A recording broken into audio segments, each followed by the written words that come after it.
Technically ಅಂತ ಅಲ್ಲ, ಏಪ್ರಿಲ್ದೆಲ್ಲ clear ಮಾಡಿದ್ದೀವಿ ನಾವೀಗ. ಇನ್ನು ಮೇ ಜೂನ್ದು ಅಂದರೆ ಮೇ ತಿಂಗಳದ್ದು ನಾವು ಮಾಡಬೇಕು.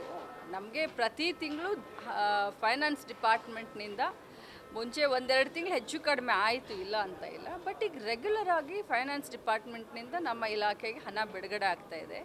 ತಮಗೂ ಎಲ್ಲರಿಗೂ ಗೊತ್ತಿದೆ. ಈಗ ಡೈರೆಕ್ಟಾಗಿ ನಮ್ಮ ಇಲಾಖೆಯಿಂದ ಬೆನಿಫಿಷರಿಗೆ ಹೋಗ್ತಾಯಿತ್ತು. ಈಗ ಒಂಚೂರು ತಾಲೂಕ್ ಪಂಚಾಯತ್, ಜಿಲ್ಲಾ ಪಂಚಾಯತಿ ಸ್ವಲ್ಪ ಸುತ್ತಾಡ್ಕೊಂಡು ಬರಬೇಕಾಗಿದೆ, ತಮಗೆಲ್ಲ ಗೊತ್ತು.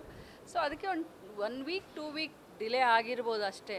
ಬಟ್ ರೆಗ್ಯುಲರ್ ಆಗಿ ಗೃಹಲಕ್ಷ್ಮಿ ಅಕೌಂಟ್ಗೆ ಫೈನಾನ್ಸ್ ಡಿಪಾರ್ಟ್ಮೆಂಟ್ ದುಡ್ಡು ಕೊಡ್ತಾ ಇದೆ. ಮುಖ್ಯಮಂತ್ರಿ ಅವರಿಗೆ ಅದ್ರ ಬಗ್ಗೆ ಕಾಳಜಿ ಇದೆ. ಸೊ ಯಾವುದೇ ಕಂತನ ತಡೆಯುವಂಥ ಪ್ರಮೇಯ.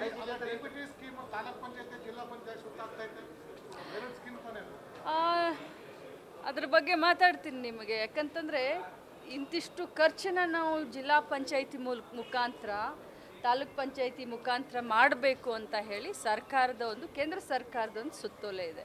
ಸೊ ಆ ಸುತ್ತೋಲೆ ಪ್ರಕಾರ ಸ್ವಲ್ಪ ನಾವೀಗ ತಾಲೂಕ್ ಪಂಚಾಯತ್, ಜಿಲ್ಲಾ ಪಂಚಾಯತ್ನ ಕೂಡ ಅಂದರೆ ಇನ್ನೊಂದು ಸ್ವಲ್ಪ ಸರಳ ಆಗಲಿ ಅಂತ ಬಳಸ್ಕೊಳ್ತಾ ಇದ್ದೀವಿ. ಎಂಥ ಪರಿಷ್ಕರಣೆ?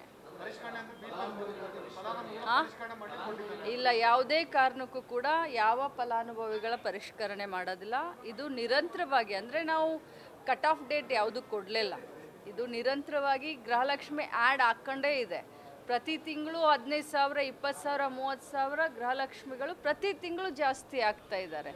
ಟೋಟಲ್ ಆಗಿ 1,25,00,000ಕ್ಕಿಂತ ಮೇಲ್ಪಟ್ಟು ಯಜಮಾನಿಗಳು ಈಗಾಗಲೇ ನಮ್ಮ ಇಲಾಖೆಯಿಂದ ಗೃಹಲಕ್ಷ್ಮಿ ಹಣ ತೆಗೆದುಕೊಳ್ತಾ ಇದ್ದಾರೆ. ಇದು ಪ್ರತಿ ತಿಂಗಳು ಹಾಗೆ ಕಂಟಿನ್ಯೂ ಆಗಿದೆ. ಇದರಲ್ಲಿ ಯಾವುದೇ ರೀತಿಯಾದಂಥ ಪರಿಷ್ಕರಣೆಯನ್ನು ನಾವು ಮಾಡ್ತಾ ಇಲ್ಲ. ಸಂಧ್ಯಾ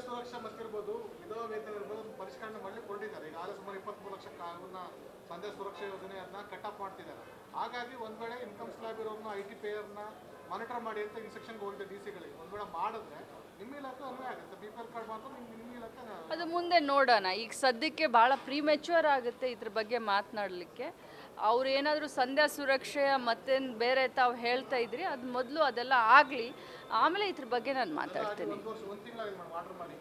ಅದೇ ಅದು ಮೊದಲು ಪರಿಷ್ಕರಣೆ ಆಗಲಿ, ಅದು ಇದಕ್ಕೆ ಇಫೆಕ್ಟ್ ಆಗುತ್ತೋ ಇಲ್ಲೋ ಅನ್ನೋದನ್ನ ಆಮೇಲೆ ನಾನು ಮಾತಾಡ್ತೀನಿ. Thank you.